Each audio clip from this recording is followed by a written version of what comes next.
Vietnamese school kids can't get enough of rice paper snacks. There's a zillion of snack creations invented just with a piece of rice paper.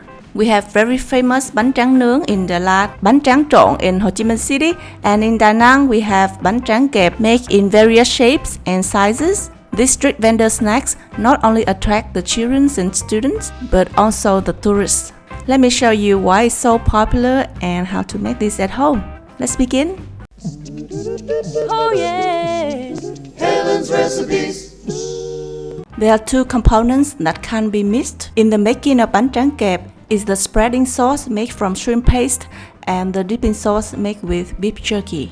For the shrimp paste sauce, you heat a tablespoon of oil in a pan, then add a tablespoon of minced lemongrass, a tablespoon of minced garlic, and a teaspoon of minced chili and saute until fragrant. Then add a tablespoon of shrimp paste or mắm ruốc, 3 tablespoons of water, and a tablespoon of sugar to balance out the saltiness. Stir well and simmer on low until the sauce is homogeneous and thickened. Wow, it smells incredible.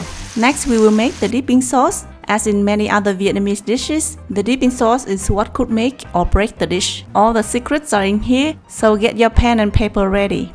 Heat some oil in a pan and saute a tablespoon of minced garlic till fragrant, then add 2 tablespoons sugar, a teaspoon of sesame oil, a tablespoon soy sauce, 2 tablespoons of chili sauce, a teaspoon of minced fresh chilies, and a tablespoon of oyster sauce, and a tablespoon of minced lemongrass. Then add 30 grams of beef jerky crumbles. Mix well and simmer until the sauce is combined. It smells incredible of the beef jerky, the garlic, and lemongrass. In a small bowl, mix half a tablespoon of tapioca starch with 2 tablespoons of water. Stir to dissolve and pouring slowly to thicken the sauce. Stir under low heat for 1 to 2 more minutes until the sauce is thickened, then turn off the heat. For the toppings or fillings, you will need some pork liver pate, and it can be made at home too. You will need 200 grams of pork shoulder, which should be divided into 3 parts: the lean, the fat, and the skin. Cut the pork lean and pork fat into thin slices. Cook the pork skin in a saucepan with water, some salt, and a dash of vinegar. You can add a piece of cinnamon and star anise to remove the smell. Then remove and finely diced. 200 grams of pork liver. Cut into slices and soak in fresh milk for about 30 minutes to remove the gaminess. Then drain and combine with the pork meat. Season with salt and pepper, 5 spice powder about half a teaspoon each, fish sauce and sugar about 1 teaspoon each. Mix well and leave for about 15 minutes to marinate. Shred 5 slices of sandwich bread and soak in half a cup of milk. Heat some oil in a large wok. Add some diced shallots and onion and saute until fragrant.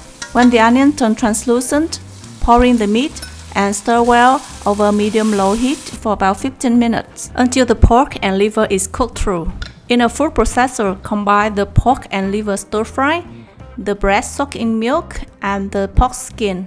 Pull to process. Grease the container with some butter, fill with the pate, and flatten the surface. You can pour some melted butter on top to keep it longer. There you have it, delicious homemade pork liver pate. Very fragrant, rich, and tasty. Now arrange everything in an assembly line. You will need some coconut and sesame rice crackers, cut into triangle pieces, some pork liver pate, some shredded beef jerky, dried small shrimps, quail eggs, fried shallots, and scallion. The 2 sauces that we make, and don't forget some sweet chili jam. You can be very creative with this. Mix and match the fillings and toppings of your choice. Let's start with the pate. Place the rice paper on a flat surface. Brush the shrimp paste sauce all over it. Then spread the pate at topping. Sprinkle with some chopped scallion and fried shallots, some dried tiny shrimps, and grill over charcoal. Or you can also use an infrared stove as I do. Place it on a rack so it's easier to move around. Grill until the rice paper becomes rice cracker. Another version of this is you can wet your rice paper and then place on a flat surface. Brush with the shrimp paste sauce. Add some pate, chopped scallion, fried shallots, and then roll it up. Then put on the grill and grill partially so you can get the outer part crispy, the inside still soft and chewy, with the creamy pate in the middle. And you will have a bite made in heaven. Next version will be with beef jerky. You can repeat pretty much the same. Brush with the shrimp paste sauce. Then top with shredded beef jerky, some chopped scallion and fried shallots. Do the same with the roll-up version by wetting the rice paper first. Brush with the shrimp paste sauce, top with the fillings, fold in the sides and simply roll up. For the quail egg version, you also brush with the shrimp paste sauce first. Add some chopped scallion and pate in the middle. Don't forget the fried shallot. Make a well in the center and crack in one quail egg, folding the angles to form a triangle piece. Arrange them on a grilling basket and grill over fire until the outside gets crispy.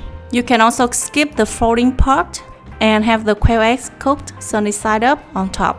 You can mix and match different fillings or have them all in the combo version with pate, shredded beef jerky and quail eggs. They're gonna taste amazing anyway. Ta-da! With just a little bit of creativity, you can create endless types of grilled rice paper snacks. Really beautiful and tastes incredibly awesome. It smells so good and looks amazing, especially when you dip into that flavorful beef jerky sauce. I know some people call this junk food, but wow, if they give it a try, I'm sure they will totally fall in love. And if you make it at home yourself, it's safer, more hygiene, and there's less things to worry about. I hope you get to understand the Vietnamese and Da Nang food culture a little bit more with this video. If you give this recipe a try, don't forget to share with me a photo on Instagram with hashtag Helen Recipes. I'm always looking forward to them. Don't forget to subscribe to Helen's Recipe channel to enjoy authentic recipes and food from Vietnam. I will see you there next time. Bye!